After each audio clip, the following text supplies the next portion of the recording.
요한계시록 4장 14절로 22절 말씀 같이 합독하시겠습니다. 14절로 22절 말씀이에요. 라오디게아 교회의 사자에게 편지하라. 아멘이시오, 충성되고 참된 증인이시오, 하나님의 창조의 근본이신 이가 이르시되, 내가 내 행위를 아노니 내가 차지도 아니하고 뜨겁지도 아니하도다. 내가 차든지 뜨겁든지 하기를 원하노라. 내가 이같이 미지근하여 뜨겁지도 아니하고 차지도 아니하니 내 입에서 너를 토하여 버리리라.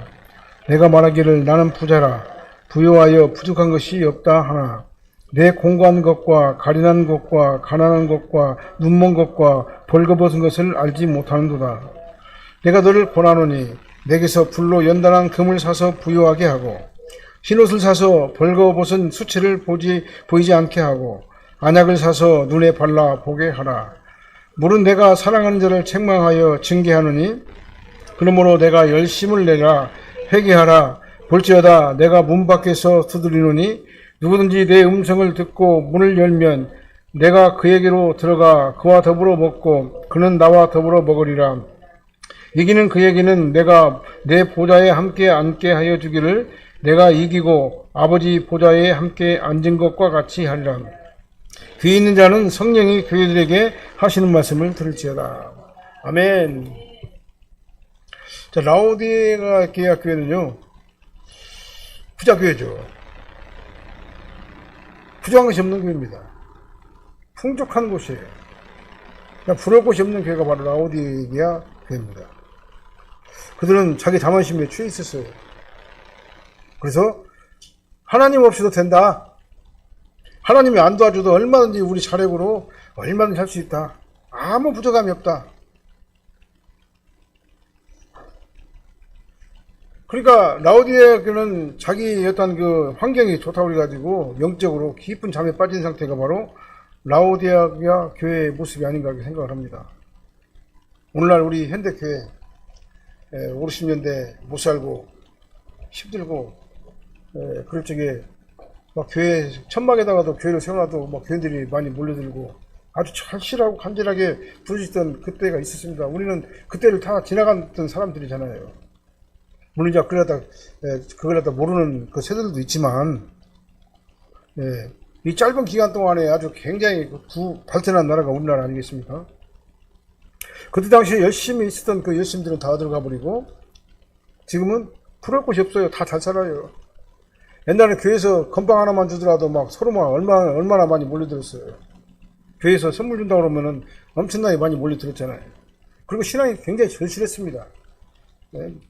아주 절실하게 막 새벽기도는 물론이고 철야기도도 물론이고 산기도 금식기도 얼마나 간절하게 많이 부르짖었어요.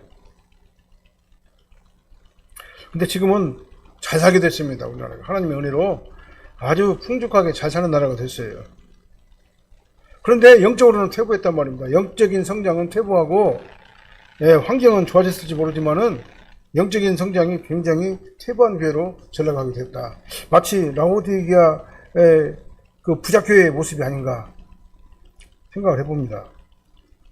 그래서 물질적인 풍요니까 뒤에 종들도 나태한 신앙적 지도를 한다 그 말이죠. 현실에 안주를 합니다. 현실에 안주를 해요. 현실에 안주된 신앙의 지도자 밑에서 안일하게 현실에 안주해버린 성도들, 이게 바로 라오디게아 그 교회의 모습이라고 볼 수가 있습니다. 그래서 하나님께서는 라오디게아 교회를 뭐라고 말했습니까? 토할 정도로 미지근한 신앙을 가지고 있다. 토할 정도로. 내가 말하기를 나는 부자라, 부유하여 부족한 것이 없다 하나 내 공고한 것과 가련한 것과 가난한 것과 눈먼 것과 벌거벗은 것을 알지 못한다. 네가 부자로 보이고 아무도 부족한 것이 없는 거 보이지만 실상적으로 너는 아주 굉장히 참 가난하고 추하고 벌거벗고 공고하고 그런 그 영적인 그 상태를 가지고 있다라고 말씀하고 있는 겁니다. 세상이 잘 살아면 어떻습니까? 믿음이 없으면 아무것도 아니죠. 이 땅에서 영원히 살 것도 아니고 이제 잠깐 오면 이제 하늘나라에 할 건데 이 땅에서 삶이 전부인 것으로 착각하고 사는 거다 그 말이죠. 그래서 뭐라고 합니까? 안약을 사가지고 눈을 발라서 진짜 영적인 세계를 보고 진짜 천국을 바라보고 지옥을 보고, 예.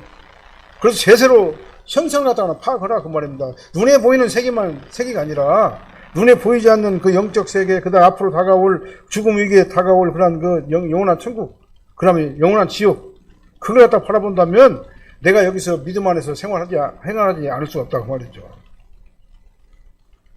그래서 라우디아 교회는요, 잘 살게 되니까는 하나님을 거부하고, 잘 살게 되니까는 형식적인 믿음 생활로 전락해버리고, 머릿속은 신앙이 돼서 그렇게 아주 미지근한 그런 상태, 이것도 아니고 저것도 아니고.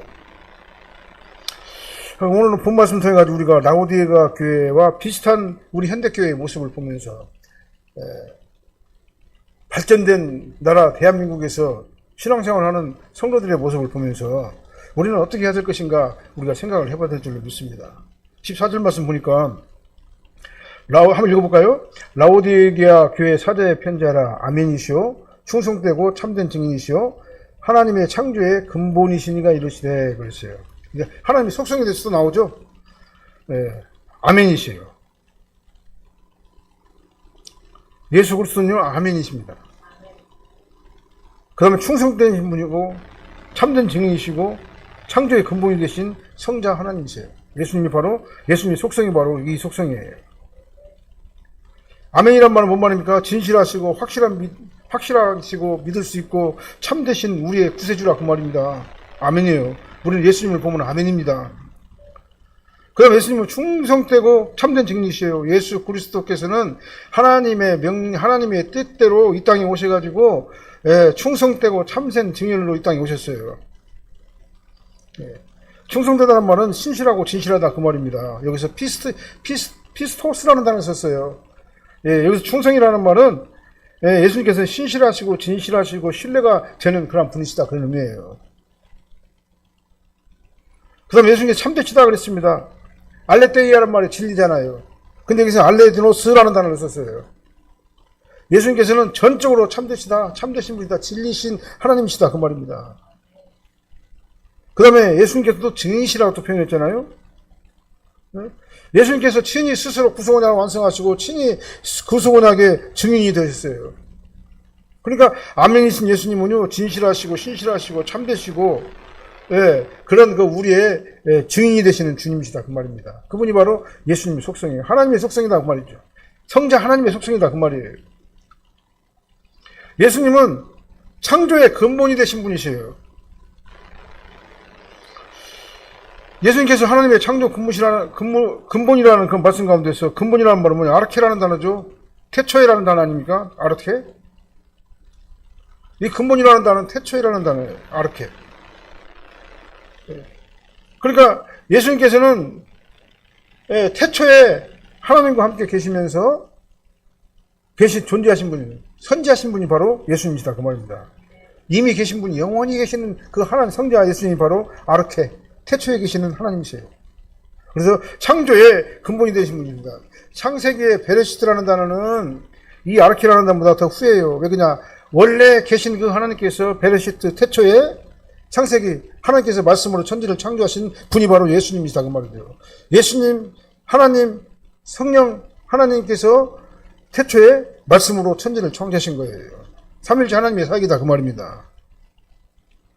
요한복음 1장 2절로 3절 말씀 보니까 그가 태초에 하나님과 함께 계셨고 만물이 그로 말미암아 지은 바 됐으니 지은 것이 하나도 그가 없이는 된 것이 없느니라 그렇게 말씀하시잖아요. 창조주 하나님이세요. 예수님은요. 그래서 예수님은 하나님과 함께 모든 창조 사역에 동의했습니다. 하나님께서 말씀으로 천지를 창조하실 때 그가 없이는 된 것이 하나도 없고 그 다음에 하나님의 영은 수면에서 운행을 하고 있었어요. 그래서 천지 창조 사역은요, 하나님께서 성자 예수님과 성령 하나님 안에서 성부 하나님께서 천지를 창조하신 거예요. 말씀으로. 그래서 예수님은 하나님 창조의 근원이시 되시고 만물이 창조되기 전에 계신 분, 하나님과 함께 동일하신 분, 그분이 바로 예수님이세요. 그래서 예수님은 자기 자신을 뭐라고 말하면 나는 알파와 오메가다. 처음이고 나중이다. 시작이요. 처음과 나중이요. 시작이와 끝이다. 라고 이렇게 말씀하셨어요. 그래서 예수님께서는 자기 자신을 계속해가지고 나는 하나님이야 라고 말씀하셔요. 성자 하나님이야 라고 말씀하십니다. 그래서 라오디아 교회에서 하나님께서는 예수님께서는 자기 자신을 이렇게 또 설명을 하고 있어요. 그럼 뭘 책망했느냐? 15절 말씀에 한번 읽어볼까요? 내가 내 행위를 나누니 내가 차지도 아니하고 뜨겁지도 아니하도다. 내가 차든지 뜨겁든지 하기를 원하노라. 라오디아 교회하고 사대교회는 칭찬 못 받고 책망만 받았잖아요. 우리 현대교회가 사대교회하고 라오디아 교회하고 뭐가 달라요? 지금 현재 얼마나 하나님 앞에 부끄럽고 죄송합니까? 교회는 부흥되지 아니하고 부흥은 멈춰버리고 목사라고 하는 자들이 세상에서 손가락질 당하고 놀림받고 주의 종이라고 하는 그런 사람들이 주의 일을 하지 아니하고 해서 어머짓만 하고 다니니까 세상 사람들도 기독교를 갖다가는 굉장히 평가절하하고 있지 않습니까? 기독교가 천주교로 다 이동했다라고 많은 기독교인들이 천주교로 이동했다라고 그런 말도 들리지 않습니까? 이게 사실인지 아닌지는 모르겠습니다만 사실처럼 느껴지지만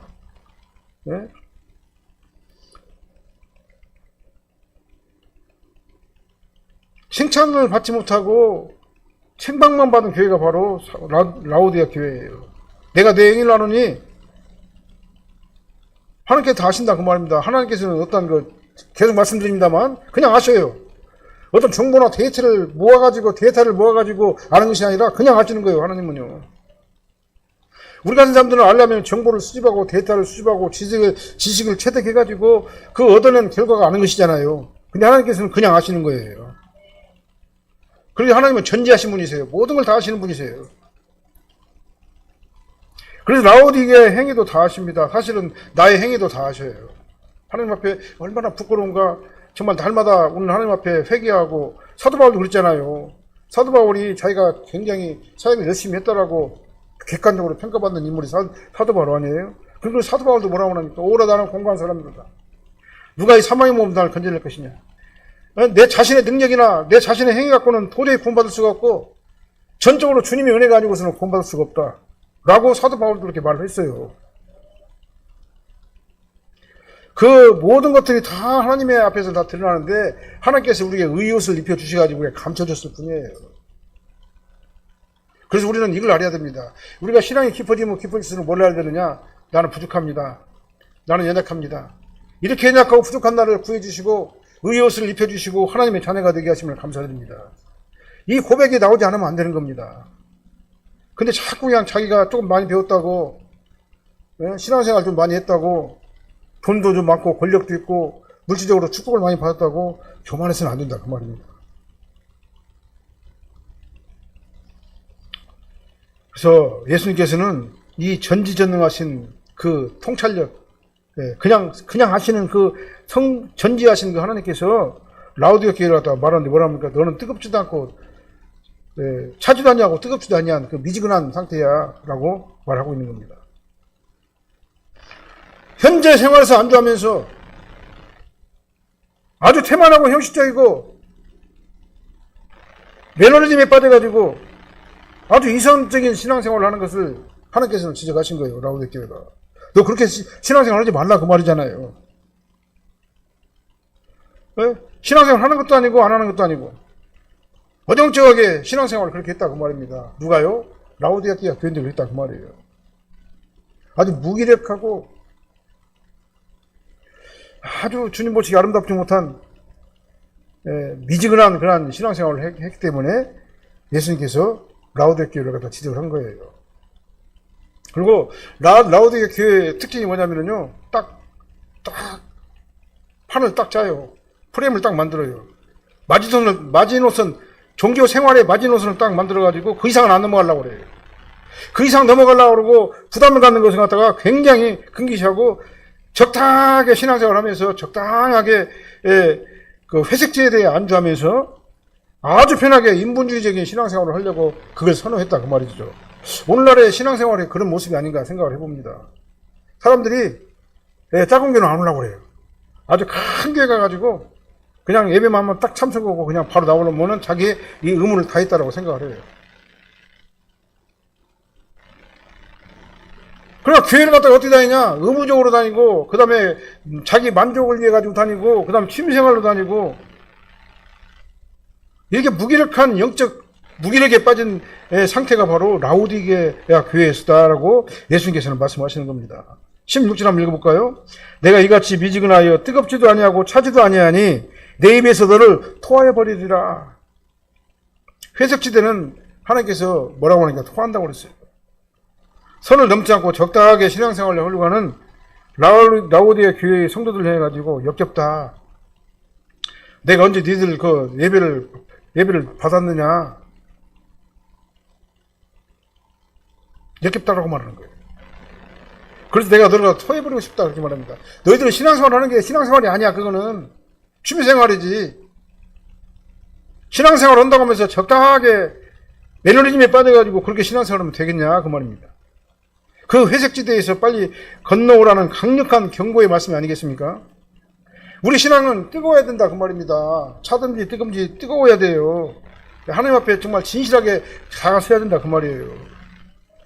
어떤 그 판을 쫙 짜놓고 그 밖을 안 나가려고 하는 그런 신앙생활은 위험한 거다 그 말입니다. 하나님께서 원하시면 순종해야 되는 겁니다. 몸으로 순종해야 되고 주일날 예배 적극적으로 참석해야 되고 하나님 앞에 하나님께서 원하시는 그 일을 적극적으로 순종하는 우리가 되어야 되지 않겠습니까? 17절도 한번 읽어볼까요? 내가 말하기를 나는 부자라 부유하여 부족한 것이 없다 하나 내 공부한 것과 가련한 것과 가난한 것과 눈먼 것과 벌거벗은 것을 알지 못하는도다.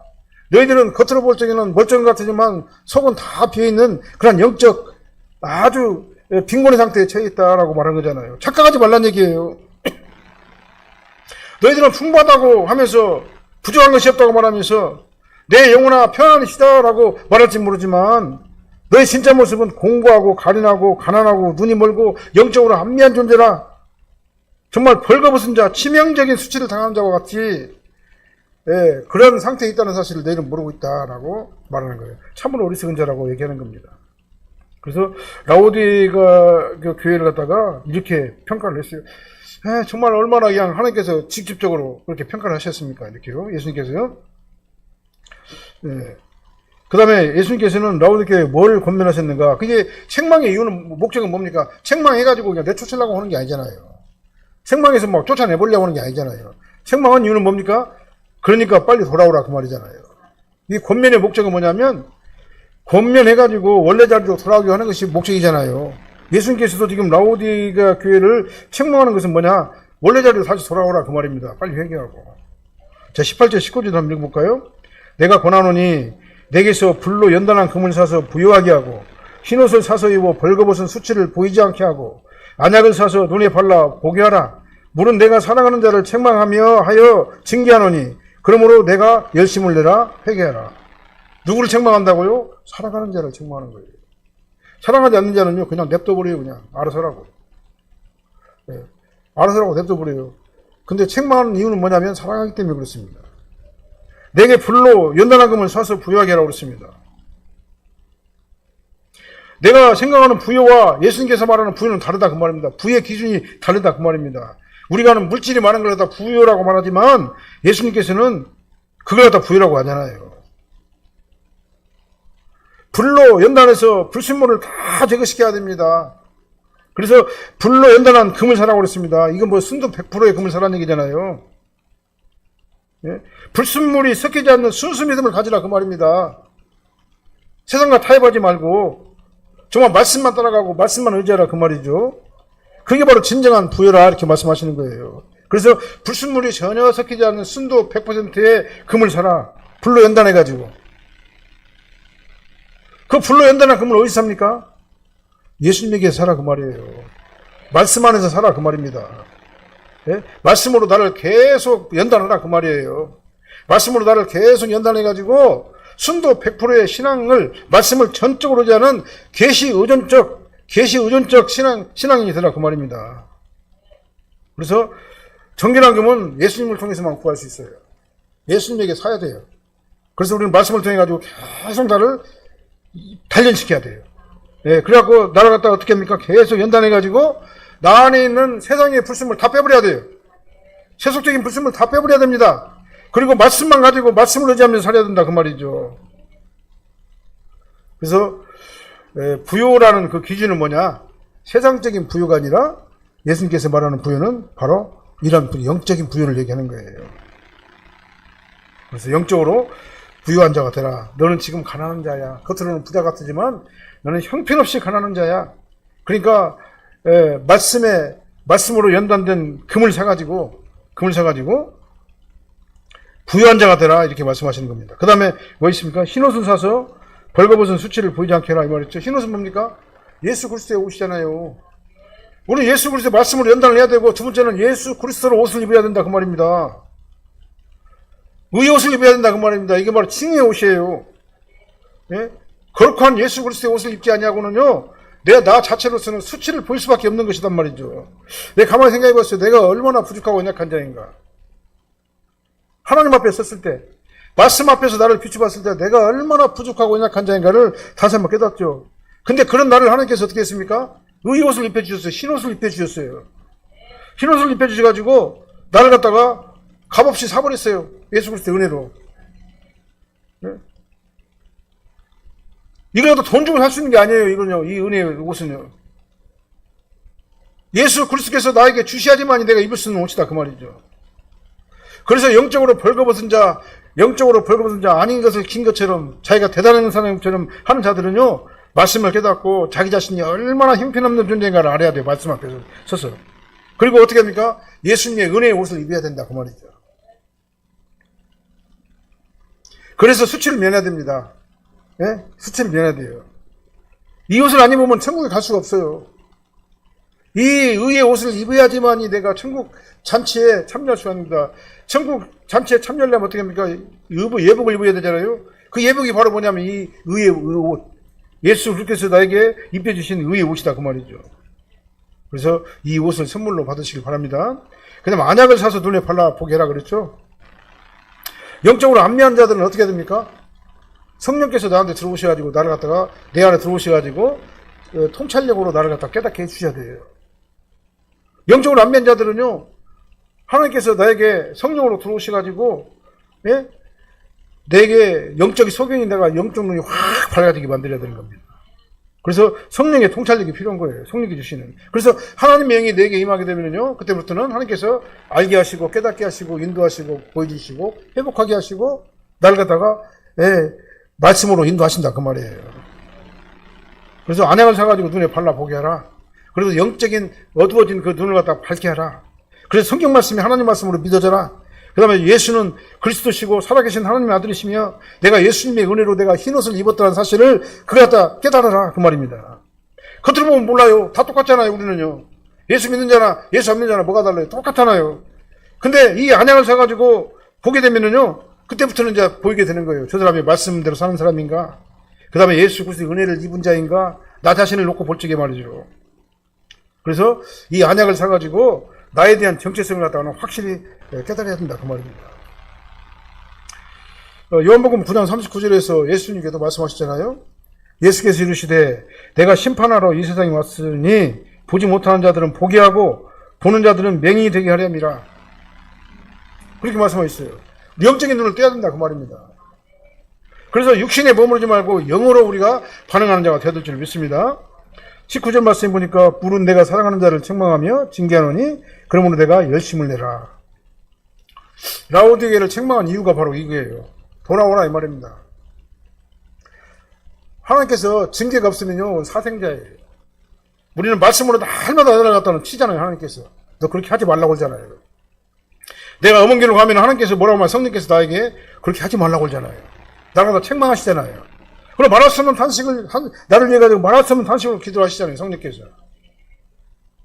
징계가 없으면, 깨닫게 하지 못하면, 하나님께서 나에게 말씀을 주셔가지고 내 마음에 찔림이 없으면, 그 사람은요, 사생자예요. 내가 하나님의 자녀라는 얘기는 뭔 말이냐면은, 성령께서 나한테 계속 말씀하시는 거예요. 말씀대로 순종하지 못하고, 신앙생활 제대로 하지 못하고, 차든지 뜨겁든지 하지 못하고, 미지근한 상태에 있으면, 하나님께서 나한테 뭐라고 말해요? 그렇게 하지 말라고. 내 마음을 찌르잖아요. 말씀대로 살으라고 내 마음을 찌르잖아요. 이것이 없으면은 그건 사생자다 그 말입니다. 그래서 나를 올바른 길로 인도하게 하시려고 책망도 하시고 징계도 하시고 그러는 거예요. 그래서 징계는 성도에 있어가지고 징계는 중요한 겁니다. 징계는 막대기로 탁 치는 게 징계가 아니에요. 말씀으로 나를 찌를 것이 첫째 징계고, 계속해서 찔러도 안 되면 하나님께서 나에게 고난이라는 걸 주셔가지고 고난을 당할 수밖에 없게 하는 게 바로 징계예요. 원래대로 돌아오게 하기 위해서. 우리는 하나님께서 내리시는 이 징계를 빨리 깨닫고 겸손하게 말씀에 순종하는 우리가 되어질 줄 믿습니다. 그 다음에 20절 말씀 한번 읽어볼게요. 볼지어다 내가 문 밖에서 서서 들으느니 누구든지 내 음성을 듣고 문을 열면 내가 그에게로 들어가 그와 더불어 먹고 그는 나와 더불어 먹으리라. 그러니까 현실적으로 만족하면서 현실에 안주하면서 미지근한 신앙 상태를 가지고 있는 이 라오디게아 교회를 향해 가지고 이렇게 주의를 촉구하는 말이잖아요. 볼지어다 너희들은 인생의 참된 가치가 물질적인 부유함이 있는 것이 아니라는 것을 너희들은 알아야 한다. 볼지어다 너희들은 예수님으로 들어가야지만 진정한 평강을 누릴 수 있다는 사실을 알아야 된다. 오늘 모든 교회 성도들에게 말하는 말씀이잖아요. 볼지어다 내가 문 밖에서 두드리느니 누구든지 내 음성을 듣고 문을 열면 내가 그에게로 들어가 그와 더불어 먹고 그는 나와 더불어 먹으리라. 이 말이 뭔 말입니까? 예수님께서 문을 두들 때 마음의 문을 열어야 하는 거예요. 마음의 문을 열고 말씀을 하다 수용을 해야 되는 겁니다. 말씀에 수용을 하고 예수님과 함께 소통을 해야 되는 겁니다. 그 다음에 말씀으로 소통을 해야 되는 거예요. 말씀으로 커뮤니케이션이 이루어진다 그 말입니다. 그러면은 내가 예수님과 더불어 먹고 마시는 거예요.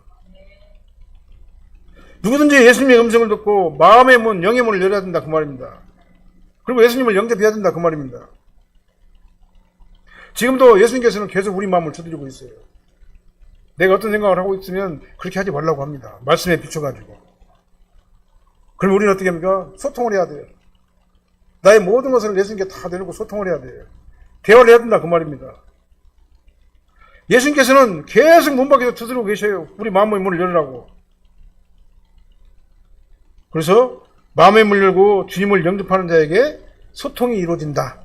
교통이 이루어진다는 사실을 믿으시기 바랍니다. 그러면 예수님께서 내 안으로 들어오셔가지고 나와 함께 먹고 마신다 이 말이에요. 자, 먹으라 이 말은 뭔 말이냐면 식사를 함께 하는 것이잖아요. 먹는 것이요. 한 가족이라는 얘기잖아요. 먹으리라 이 말은 너와 나는 한 가족이다 그 말입니다. 내가 예수님 안에 예수님이 내 안에 있으면 소통하는 관계가 되면 이제 예수님과 나와는 뗄래야 뗄 수가 없는 관계다 그 말입니다. 그러면서 우리는 이제 문 밖에서 두들 적에 우리는 지체 없이 우리의 마음의 문을 활짝 열고 주님을 바라봐야 될 줄 믿습니다. 자, 그 다음에 마지막으로요. 이기는 그에게는 21절 22절이요. 이기는 그에게는 내가 내 보좌에 함께 앉게 하여 주기를 내가 이기고 아버지 보좌와 함께 앉은 것과 같이 하리라. 귀 있는 자는 성령이 교회들에게 하시는 말씀을 들을지어다. 이기시기 바랍니다. 이기는 자는 승리하는 자죠. 예수님의 음성을 듣고 문을 열어야 돼요. 그게 이기는 자입니다. 그 다음에 열심을 내서 나 자신을 깨닫고 나 자신의 정체성을 깨닫고 회개해야 돼요. 하나님 앞에. 그 다음에 예수님께서 불로 연단한 금을 사야 됩니다. 그래서 예수님께서 입혀주신 보이는 옷을 입어야 돼요. 그 다음에 안양을 사서 발려야 됩니다. 그래서 내가 나 자신이 영안이 밝아져가지고 정말 말씀이 긴 것 아닌가가 분별할 줄도 알아야 되는 겁니다. 이렇게 뜨겁게 신앙생활을 하는 자가 이기는 자예요. 그런 자에게 하나님께서 어떻게 된다고요? 예수님께서 지금 어디 계십니까? 보좌 우편에 앉아 계시잖아요. 그 보좌 우편에 나를 같이 앉혀주신대요. 예수님께서요. 이 말은 뭔 말입니까? 천국의 공동 상속자가 되게 하신다 그 말이에요. 놀라운 일 아니겠습니까? 예수님의 보좌 옆에 나를 같이 앉혀주신대요. 이 말이 뭔 말입니까? 천국의 주인이신 예수님께서 나도 왕같은 제사장으로 천국의 주인으로 나를 삼아주신다 그 말입니다. 왜 그러냐? 우리는 양자기 때문에 그렇습니다. 하나님의 독생자인 예수님께서 하나님의 양자가 된 우리를 독생자와 똑같이 제후를 해가지고 예수님의 보좌에 같이 앉게 해주신다고 했잖아요. 다시 한번 읽어보게요. 21절. 이기는 그에게는 내가 내 보좌와 함께 앉게 하여 주기를 내가 이기고 아버지 보좌와 함께 앉는 것과 같이 하리라. 내가 누굽니까? 예수님께서. 내 보좌는 누굽니까? 보좌 우편 예수님의 보좌잖아요. 거기에 누구를 앉게 해주신다고요? 이기는 자. 하나님의 자녀.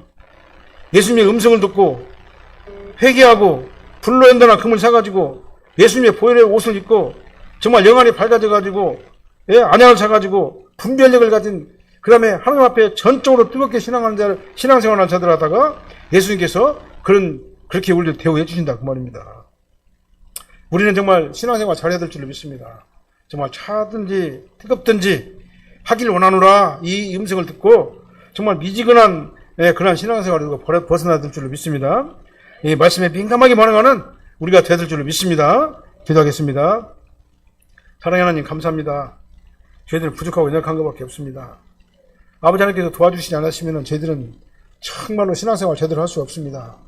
주님께서 도와주셔서 우리 마음에 들어오셔서 깨닫게 하시고 알게 하시고 정말 말씀에 민감하게 반응하게 하시며 아버지 하나님의 정말 불로 연단한 금을 사서 아버지 하나님의 내 마음이 정말 말씀으로 순도 100%가 되게 도와주십시고 말씀에 전적으로 의지하고 말씀만 전적으로 따라가는 저희들 되게 도와주십시며 아버지 하나님 예수 그리스도의 보혈의 옷을 힘입어서 아버지 하나님 정말 주여 천국 백성으로서의 삶을 이 땅에서 살게 하여 주십시고 아버지 하나님 영적인 분별력을 갖게 해주셔서 아버지 하나님의 길이 아니면 가지 않게 도와주십시고 말씀에 전적으로 순종하는 아버지 순수한 신앙이 저희들이 되게 하여 주시옵소서. 예수님 이름으로 기도합나이다. 아멘.